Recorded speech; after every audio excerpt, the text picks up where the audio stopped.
اللہ ہی اللہ کیا کرو، دکھ نہ کسی کو دیا کرو، جو دنیا کا مالک ہے نام اسی کا لیا کرو۔ السلام علیکم ورحمۃ اللہ وبرکاتہ۔ ناظرین، استقبال ہے، سواگت ہے آپ کا viral news live studio Jalgaon Maharashtra India میں۔ میں آپ کا میزبان مفتی محمد ہارون ندوی۔ آئیے پیارے ملک بھارت کی بہت ہی خاص بڑی 10 اہم خبروں پر نظر ڈالتے ہیں، لیکن سب سے پہلے میں اپیل کروں گا کہ جو ساتھی نئے ہیں اور ابھی تک اس بے باک سچے چینل سے جڑے نہیں ہیں، اگر آپ چاہتے ہو کہ آپ کو ملک بھارت کی اور پوری دنیا کی صحیح اور سچی خبریں دیکھنے اور سننے کو ملیں تو پھر آپ اس چینل سے جڑ جائیے، سبسکرائب کر لیجئے ہمارے اس چینل کو، بیل آئیکن گھنٹی کے بٹن کو بھی دبا دیجئے تاکہ ہماری ہر ویڈیو، ہر خبر آپ کو آپ کے موبائل پر مل سکے۔ ناظرین، اس وقت میں ریاست گجرات کے سفر پر ہوں، اس لیے آڈیو کی شکل میں، آواز کی شکل میں آپ تک خبریں پہنچانے کی کوشش کر رہا ہوں۔ ناظرین، اس وقت پہلی بڑی خبر آ رہی ہے ممبئی سے، افسوسناک خبر ہے۔ یعنی آپ سوچئے کہ کتنا گندا، غلیظ، ناپاک ماحول ان لوگوں نے بنا دیا ہے۔ ٹاٹا اسپتال کی یہ خبر آ رہی ہے کہ ٹاٹا اسپتال کے باہر ایک مسلم خاتون سے اصرار کیا گیا، اس پر پریشر ڈالا گیا کہ اگر مفت کھانا ہے تو مفت کھانے کے لیے جے شری رام کا نعرہ لگانا پڑے گا۔ سوشل میڈیا پر یہ ویڈیو وائرل ہو گئی ہے، جس سے عوام میں غم و غصہ نظر آ رہا ہے۔ آپ جانتے ہیں کہ اکثر واڈیا ہاسپٹل، کیم ہاسپٹل اور ایسی ٹاٹا اسپتال، کئی لوگ وہاں پر جو ہے ایک پنیہ کی نیت سے، ثواب کمانے کی نیت سے کھانا لاتے ہیں، ناشتہ لاتے ہیں اور مریضوں میں، غریبوں میں بانٹتے ہیں۔ لیکن اب آپ یہ دیکھیں کہ کتنی گھٹیا اور نیچ حرکت ہے کہ ایک مسلم خاتون کو ایک کھانا بانٹنے والا یہ کہتا ہے کہ اگر کھانا لینا ہے، وہ بھی لائن میں کھڑی ہوگی، کھانا لینا ہے۔ مجبور عورتیں جن کے بچے یا جن کا کوئی رشتہ دار ہاسپٹل میں ایڈمٹ ہے، یہ لوگ کھانا بانٹنے والے وہاں پہنچتے ہیں، غریبوں کو وہاں پر نیکی کمانے کی نیت سے کھانا بانٹتے ہیں۔ لیکن یہ کمینہ جو بھی ہوگا وہ مسلم عورت سے کہہ رہا ہے کہ مفت کھانے کے لیے جے شری رام کا نعرہ لگانا پڑے گا۔ مسلم خاتون سے اس نے اصرار کیا۔ سوشل میڈیا پر یہ ویڈیو وائرل ہو گئی ہے۔ ناظرین، دوسری بڑی خبر اتر پردیش سے آ رہی ہے۔ آپ جانتے ہیں کہ اتر پردیش میں یوگی آدتیہ ناتھ کس طریقے سے مسلم دشمنی نبھا رہا ہے۔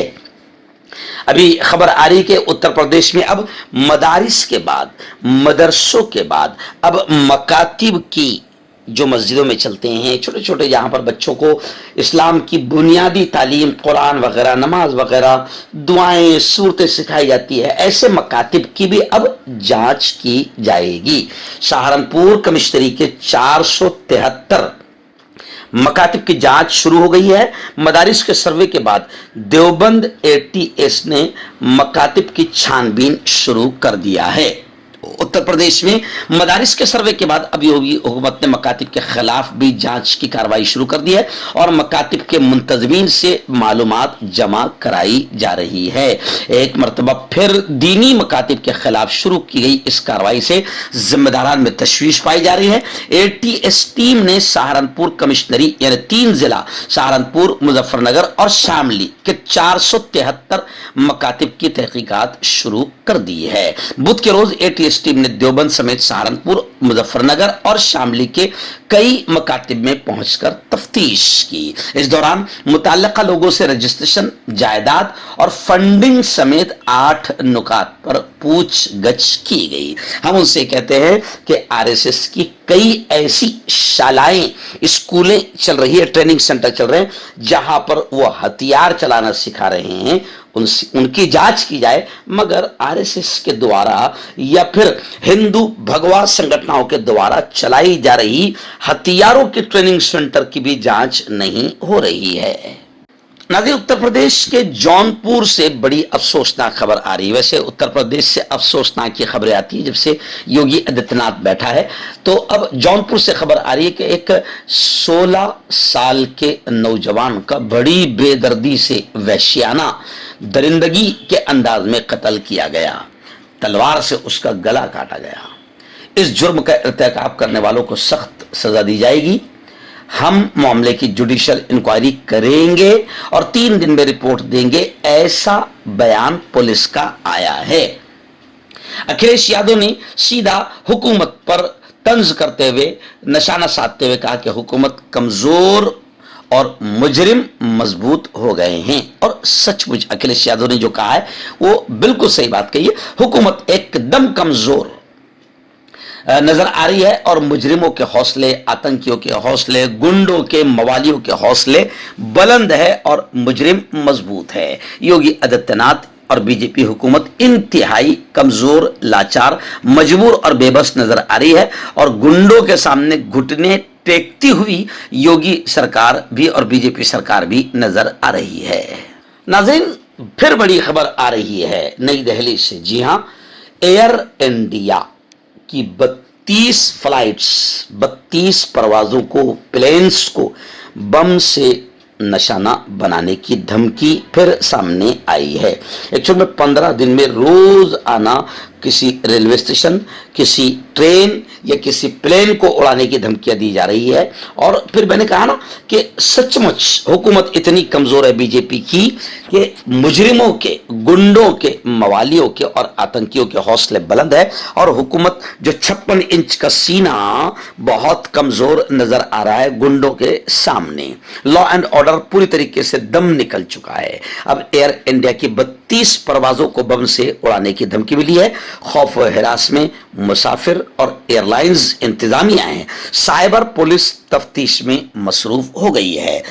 پروازوں کو بم سے اڑانے کی فرضی دھمکیاں ملنے کا سلسلہ تھمنے کا نام نہیں لے رہا ہے۔ منگل کو ایئر انڈیا کی 32 پروازوں کو بم کی دھمکیاں ملی ہے۔ پروازوں میں بم کی دھمکی کی اطلاع ملنے پر خوف و ہراس پھیل گیا ہے۔ پروازوں میں بم کی اطلاع ملنے کے بعد تمام پروازوں کی ہنگامی لینڈنگ بھی کی گئی، انہیں اتار دیا گیا۔ تحقیقات کے بعد تمام دھمکیاں جعلی پائی گئی اور پروازوں کا رخ اپنی منزل کی طرف موڑ دیا گیا۔ حالیہ ہفتوں میں کمرشل ایئر لائنز اور ملک بھر میں متعدد اداروں کو بھی بم کی دھمکیاں، جھوٹی دھمکیاں موصول ہوئی تھی۔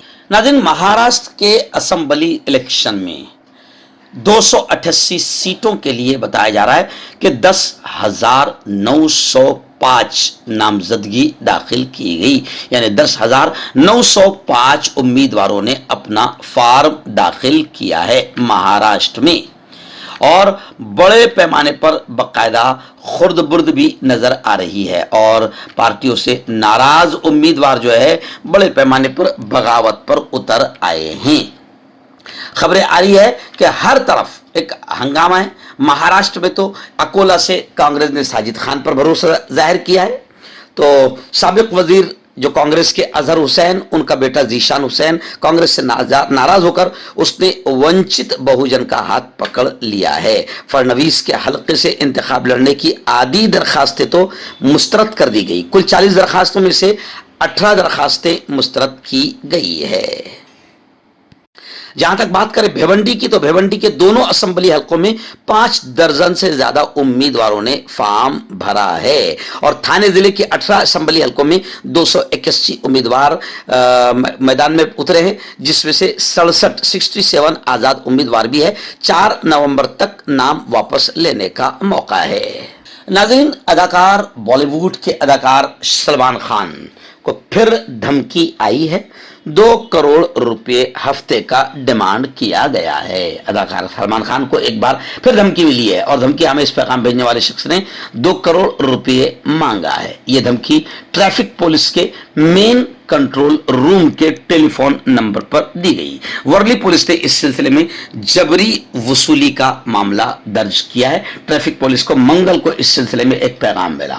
ملزمان نے 2 کروڑ روپے تاوان کا مطالبہ کیا اور 2 کروڑ روپے نہ دینے پر سلمان کو جان سے مارنے کی دھمکی دی۔ سلمان کو پہلے بھی اس طرح سے دھمکیاں دی گئی تھی، اور لارنس بشنوئی کا تو سامنے معاملہ آ گیا ہے کہ صرف فیمس ہونے کے لیے اور ٹی وی چینلز پر آنے کے لیے، مشہور ہونے کے لیے اس نے سلمان خان کو دھمکیاں دی تھی۔ میں پہلے دن سے کہہ رہا ہوں کہ یہ سب بالکل گلی کے موالی نالی کے کیڑے ہیں، مگر ان کو باقاعدہ اس طریقے سے ہائی لائٹ کر کے ان کو بڑا بڑا گنڈا بنایا جاتا ہے اور ان کو پروموٹ کیا جاتا ہے۔ ناظرین بڑی خبر آ رہی ہے، جی ہاں، ایران کے علماء، ایرانی علماء کا ایک وفد اور محققین کا ایک وفد دیوبند دارالعلوم پہنچا، جہاں پہنچنے پر ان کا والہانہ خیر مقدم کیا گیا، زوردار ان کا استقبال سواگت کیا گیا۔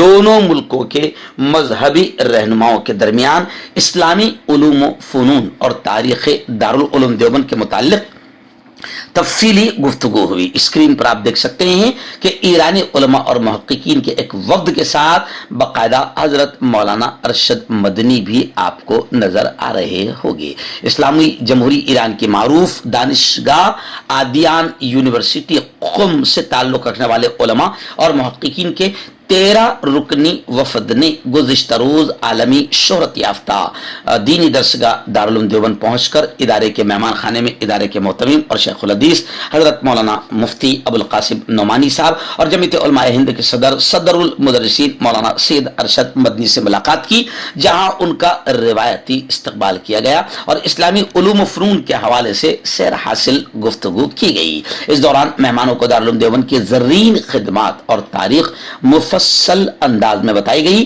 بعد میں دارالعلوم دیوبند کے نادر و نایاب کتب خانہ، تاریخی درسگاہ، ایسے ہی پرشکو دارالحدیث، مسجد رشید اور شیخ الہند لائبریری کی زیارت بھی کروائی گئی۔ اس دوران آدیان یونیورسٹی ایران کے وائس چانسلر ابوالحسن نواب اور پروفیسر حسن نورا نے دارالعلوم دیوبند کے قدیم اور تاریخی عمارت کو دیکھ کر بہت ہی خوشی کا اظہار کیا۔ وہیں پروفیسر احمد مبلغی نے کہا کہ دارالعلوم دیوبند مذہب اسلام کی ترویج کو اشاعت بالخصوص اسلامی علوم و فنون کے نشر و اشاعت میں کلیدی کردار ادا کر رہا ہے اور بزرگان دیوبند کا علمی فیضان پوری دنیا میں پھیل رہا ہے۔ انہوں نے کہا کہ دارالعلوم دیوبند کی نادر نایاب تاریخی عمارتوں سے بانیان دیوبند کے اخلاص و للہیت نمایاں طور پر نظر آ رہی ہے۔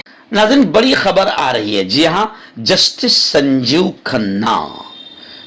سنجیو کھنہ اب ملک کے 51ویں چیف جسٹس آف انڈیا ہوں گے۔ 11 نومبر کو صدر جمہوریہ کے ہاتھوں چیف جسٹس کے عہدے کا حلف لیں گے۔ سپریم کورٹ کے سینئر جج جسٹس سنجیو کھنہ ملک کے 51ویں چیف جسٹس CJI بننے جا رہے ہیں اور وہ 11 نومبر کو چیف جسٹس کے عہدے کا حلف لیں گے۔ جسٹس سنجیو کھنہ کی والدہ سروج لیڈی شری رام کالج میں لیکچرار تھی، جبکہ ان کے والد دیوراج کھنہ وکیل تھے۔ بعد میں وہ دہلی ہائی کورٹ کے جج بنے۔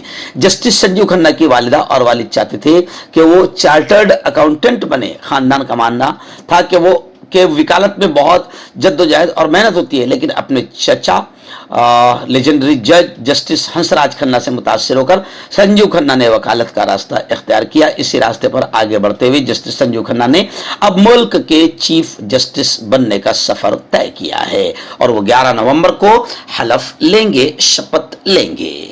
ناظرین اتر پردیش کے بہرائچ فساد کو لے کر آپ جانتے ہیں کہ اتر پردیش کے بہرائچ میں کس طریقے سے فساد پھوٹا اور کس طریقے سے بھگوا آتنکیوں نے ماحول کو خراب کیا، لیکن پھر کمال کی بات یہ ہے کہ یوگی آدتیہ ناتھ کی پولیس جو اکثر مسلمانوں کے خلاف ہی یک طرفہ کارروائیاں کرتی ہے، وہ ساری کارروائیاں پھر آپ نے دیکھی کہ کس طریقے سے مسلمانوں کی ہی دکان مکان کو جلایا گیا، توڑا پھوڑا گیا اور مسلمانوں کو ہی مجرم بنایا گیا۔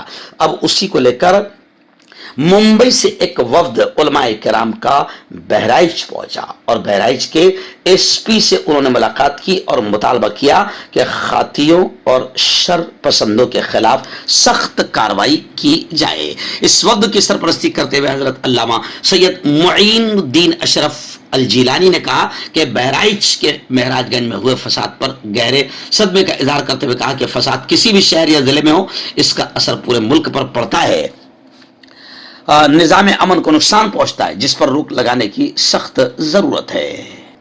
آخری بڑی خبر مہاراشٹر کے اسمبلی الیکشن کو لے کر آ رہی ہے۔ جی ہاں، مہاراشٹر کی پڑوسی ریاست میں بھی کانگریس نے OBC کارڈ کھیلا ہے۔ ذات پر مبنی سروے شروع ہو گیا ہے۔